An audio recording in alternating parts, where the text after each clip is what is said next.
Welcome to New Release Today's Couples Corner, where we interview couples in the music industry. We are your hosts, Dani and Janice, and we love to ask the fun, love-filled questions so you can get to know the couples behind the music. We're so excited. Today we have Brian and Christa from For The Fatherless with us. Both know the pain of growing up fatherless and now lead worship and share their stories and songs in hope of others experiencing a revelation of the fullness of God's love. 1 John 3:1 says, "See what great love the Father has lavished on us, that we should be called children of God." And that is what we are. We can't wait to dive into this conversation with Brian and Christa today on New Release Today's Couples Corner.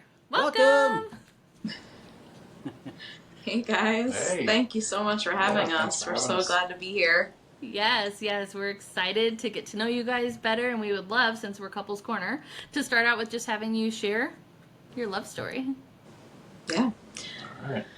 Brian and I met in college. So we both went to Belmont University here in Nashville. We were both music majors, and we actually met because we sang in a jazz vocal ensemble together. Cool. It was called Jasmine. And that's how we got to know each other. And Brian scattered his way into my heart. Well, there you go. We did a tour as a group, long bus rides, and I remember just having this moment, listening to her crack jokes on the bus. She was kind of like the life of the party. And I just had this moment where I was like, all right, we got to hang out. We got to get to know each other. And sure enough, we started dating, and my first move was to invite her over for dinner, show her I could cook, I could, do the whole domestic thing. So my parents had come down the summer prior and left me a pot roast in the freezer. And so I cook it up. I'm like, this is the best I got. This is what I grew up with back home. This is like a good home cooked meal. I put it in front of her, and we're a couple bites in, and she asks me, what do you ask me? I said, what kind of meat is this? And I hit back with the response, well, technically it's deer. And this girl from Long Island was eating her first venison pot roast with this redneck from Pennsylvania, and we're also hanging a out. key word on a pot roast from last summer. That's true. So it wasn't like the freshest venison either. It was gamey. And, but yeah. So that, from there on, we overcame it was just all uphill from there. we really turned it around, turned the corner. Yep. I love that. If you start here, it's only up. I love that. Right. So how long have you guys been married now? 12 years. That's awesome. Very nice. Yeah. Awesome. I love it. So we're going to dive into some rapid fire questions. So we're just going to throw some questions at you, and you'll either point at yourself or the other person, whoever you think it fits better. Okay. Sure. So this answer might be obvious now, but who is the better cook? I think I'm the better cook. What?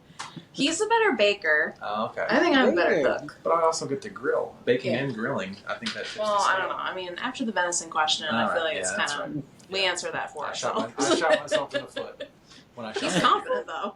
That's good. That's right. More confident. I love it. Who's the better driver? No, I That's think not that's still you, too. Just, yeah. You're more aggressive, but you're a good driver. All right. I'll take that one. Okay. Which one of you two is funnier? Who has the best jokes? Krista's funnier. I love it. For sure. Who snores louder? That's Ooh. me. I don't know. That might be a tie. Well, when you were pregnant, you had me beat. But ever since then, I've been the winner. Yeah. Okay. Oh, that's funny. Who is the bigger cheapskate? That's true. That's true. She's like, I'm giving you 2 seconds. He's frugal.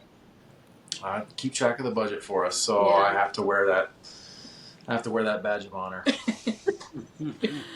All right, next one is who is more romantic? I think Brian's more romantic. All right, I turned it around. Yeah. There's a What's compliment. the most romantic thing he's ever done for you? There have been a couple things. One of my favorite things that he ever did in all of our marriage was, it was like our first year married, and he planned a surprise trip to Chattanooga. And I was just like out getting like groceries, and I came home and there was like a suitcase waiting for me, and it said, "Pack your bags, we're going to Chattanooga." And that was really fun. But he's done a lot of cool stuff. Like, he did like a scavenger hunt one year for Valentine's Day, which took like a lot of planning, and we went to like all these different places. And I made you work for it. you did, yeah. I love it. Has he ever done what my husband does, where he leads like rose petals up to the sink full of dishes? No. That's only happened. You gave him an idea there. Yeah. All right, a couple more here. Okay. All right, which one of you is the clean freak? Wow. All right. I feel like we're both pretty clean, but he's almost like borderline OCD sometimes, where like I'll like have something out and I'll be like, it's like late, like it's out for a reason, and then I come back and it's gone, like he's put it away already. So I think you're a little bit more of a clean freak. Yeah, and everything has to be in its place, Yeah. or else I have a bit of a problem. Yeah. All I right, got to learn something new today. Janice was out vacuuming our ceilings today, so Wow. yeah. we have a clean house. You get dust up there. Yeah. I get it.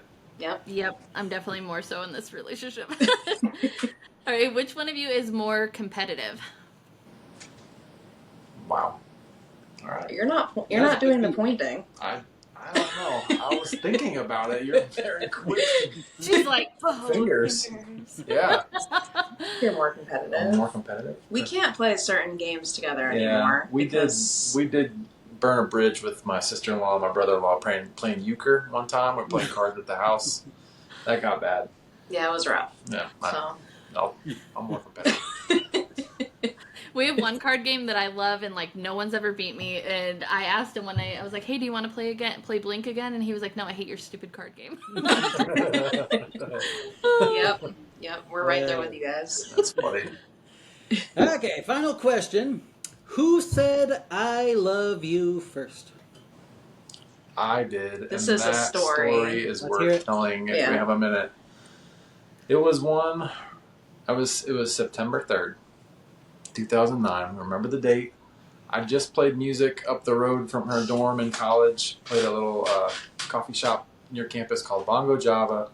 We were hanging out afterwards. I don't know, you were like doing homework, just kind of like organizing some things in your room, and I was standing in the doorway, and something compelled me. Something just had me blurt out those three words. Like, we'd only been dating a month, maybe 5 weeks.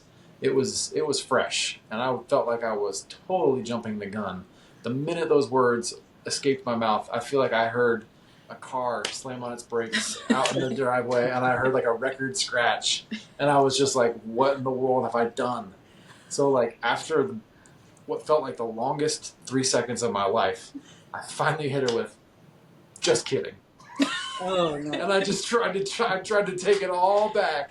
I tried so hard to take it all back, and poor girl just stood there, looked at me like with all the mercy and all the grace she would need for the next 13 years or 15 years of our relationship, walked across the room and planted a kiss on me that like was a kiss of forgiveness and a kiss to help me save face and spare me the shame of whatever had just happened there. And we actually didn't start really telling the story until a few years ago, when we were just like, we're finally able to laugh about it. 15 years later, we're like, okay, that was rough. And So yeah, our relationship was like, we like each other, venison. Yeah. And then, okay, things are going better. I love you, just kidding.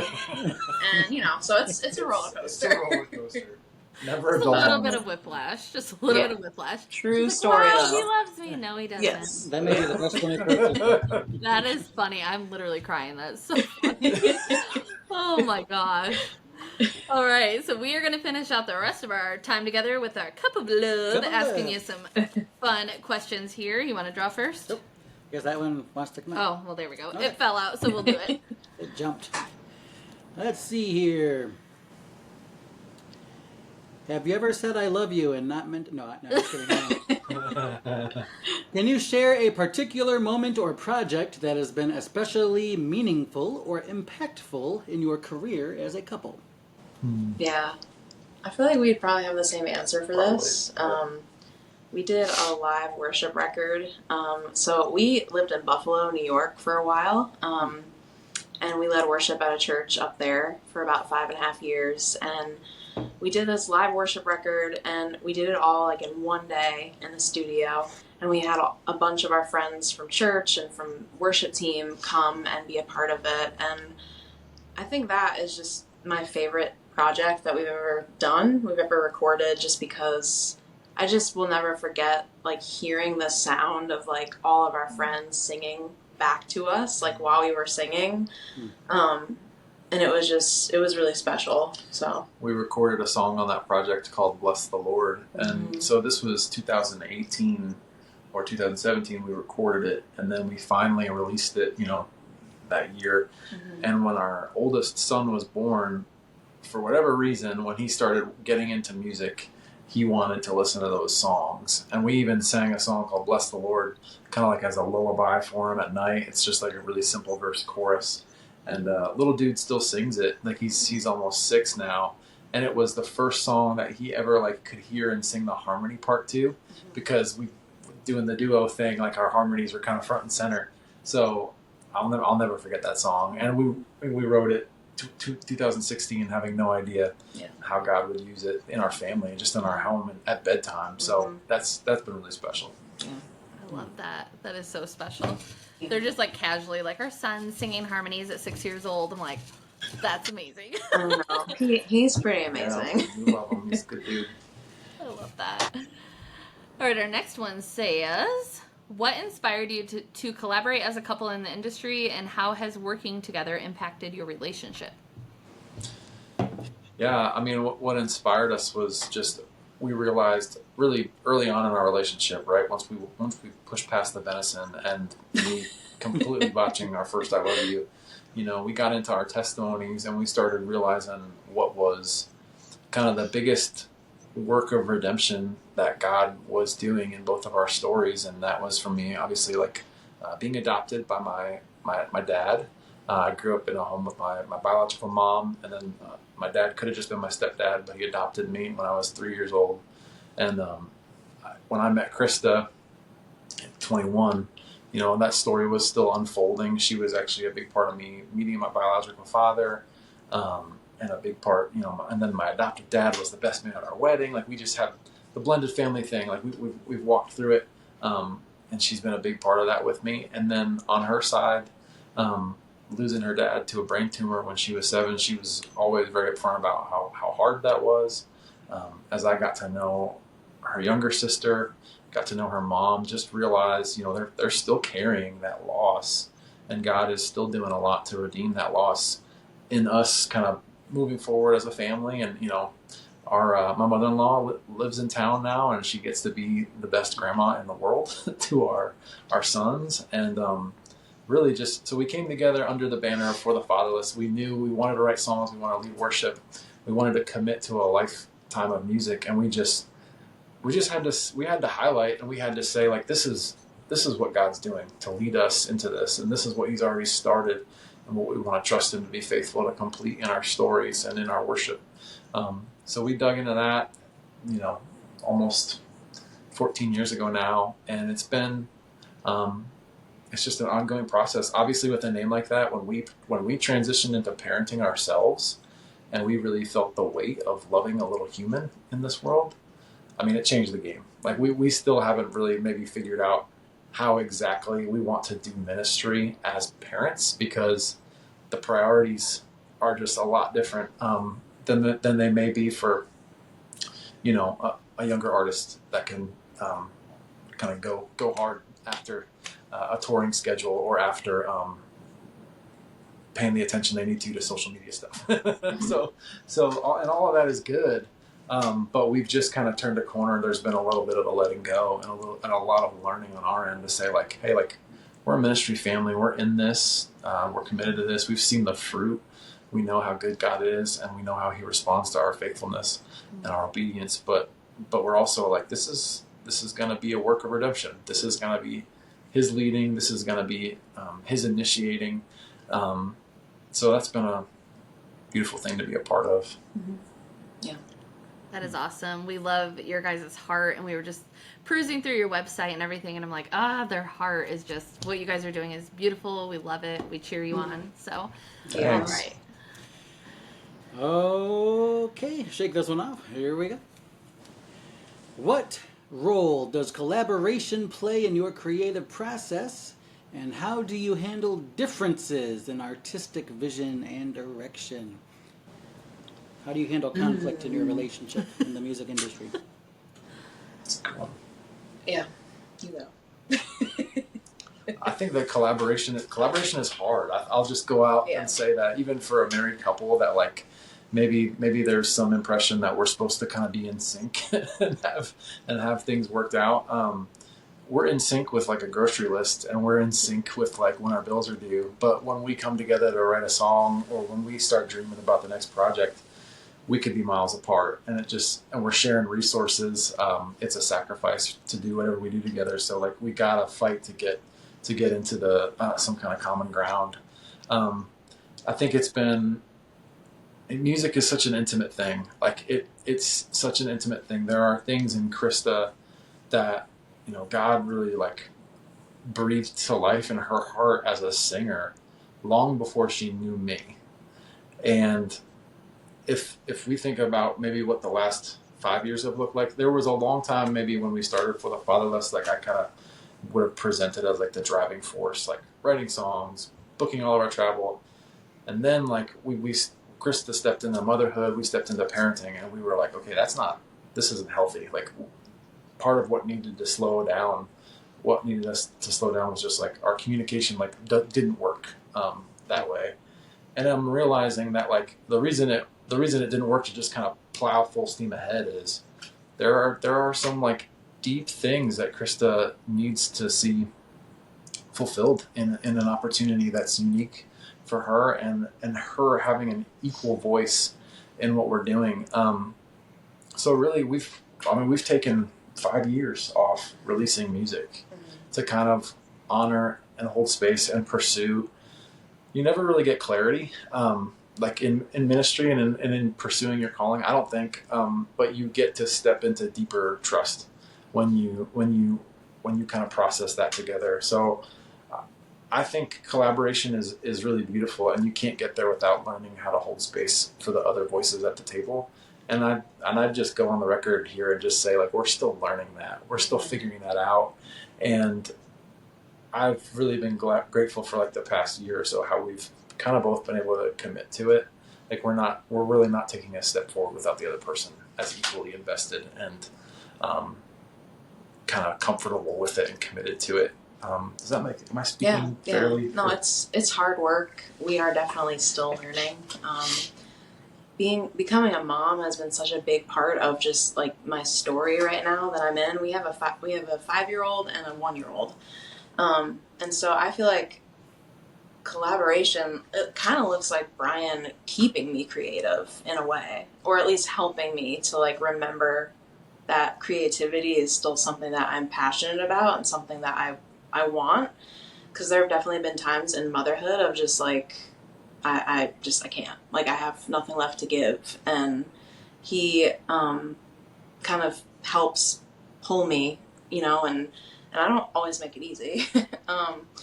But that has been really special. Like, just doing ministry, doing music together as a married couple. Like, we're in all of it together. And that's really hard and also really beautiful at the same time. And we're still learning, but yeah. Well, that's beautiful. And thank you guys just for being real and authentic and vulnerable with your story. And just even as Brian was sharing, I'm like, that's faith. Like, you don't get the whole picture and you start stepping out into the things God's called you to. And we don't get the whole picture all the time, but we do it anyway because we're just trying to be obedient. So I love it. I love it. So we have time for one more question. So I'm going to pick a really good one here. They're all good. Well, this kind of piggybacks on what you were just talking about. How do you balance professional and personal lives, and what strategies do you use to maintain a healthy relationship while working together? Yep. Yeah. Again, still learning a lot. for us, like, just personally, our story, like Brian said, like, we haven't released music in like 4 or 5 years. So for us, it did kind of look like taking a step back, if I'm honest. And that was hard. Like, that was hard for us. But I think sometimes God asks us to just kind of like slow down. And we're getting ready to release this new song in a couple weeks. And I have felt just like this renewed sense of like excitement and just being for the fatherless again and doing things like this. So I guess what I'm trying to say is I think learning when we need to slow down and not just power through and push has been a really big lesson for us to learn. And but it's also been really sweet, like as parents, traveling with our kids and having them see what we do and really be a part of it. Like our oldest son, Jonathan, like he's like, I mean, he just loves it all. So he is like up on the stage with us, like wanting to like sing Jesus Loves Me, and like he's not shy at all. And so seeing that and realizing that God is using this in like our family to kind of like teach our sons like the importance of ministry and serving the Lord. And even though like we might be coming off of a night where like no one slept and we're exhausted and we're in terrible moods, like for me, learning to balance those things of like the really hard and the really awesome and beautiful and special, that's just been something that the Lord is continually teaching me as we do this. So yeah. And I don't know that I have anything like a fully formed answer, but like the best thing I feel like we've been talking about lately was just whenever we feel like we come up against like some kind of expectation we had for ourselves that wasn't fair, wasn't healthy. I remember trying to reframe it in a conversation one time, like, yeah, but like we're a ministry family, so what should the expectations be, for us in terms of like what our time commitments are and what our schedule is and what our finances look like. It's like if I'm really comfortable just letting God give me a vision for like a new set of expectations, and also and not trying to like compare myself or like stay in the same category as like a family without the call of being in ministry. That I feel like there's grace in that, and I feel like there's flexibility, and the Spirit can kind of breathe new life in that, rather than me holding on to like the expectation of like we need the same stability as everybody else, and we need the same number of family vacations as everybody else, and we just grab onto these American dream things like everybody else has. I think just kind of asking in humility like what the expectations should be for us as a ministry family just helps me like lay that down and just open myself up to what the good things God has for us on those terms and in that light. So that's totally half-baked. We don't have specific things, but like I'm wondering if it's helpful just to share the posture of it, because it's new, and it'll play out one day at a time. So good. So much wisdom and so much truth, and I love that you're in the middle of it. It's not like hindsight. You're talking about it as it's happening in your life, and it's awesome. We're excited to hear your new music when it releases. I'm just excited for what God's doing in and through you, what he has done, what he's going to do, all of it. So that's all the time we have today for Couples Corner. Be sure to connect with Brian and Krista through their website, forthefatherlessmusic.com, where you can find their music, tour schedule, booking information, all the things, and more. Thank you so much, Brian and Krista, for being our guests today, and thank you to our viewers for tuning in to New Release Today's Couples Corner. See you later. Thank you, guys. Thanks, guys.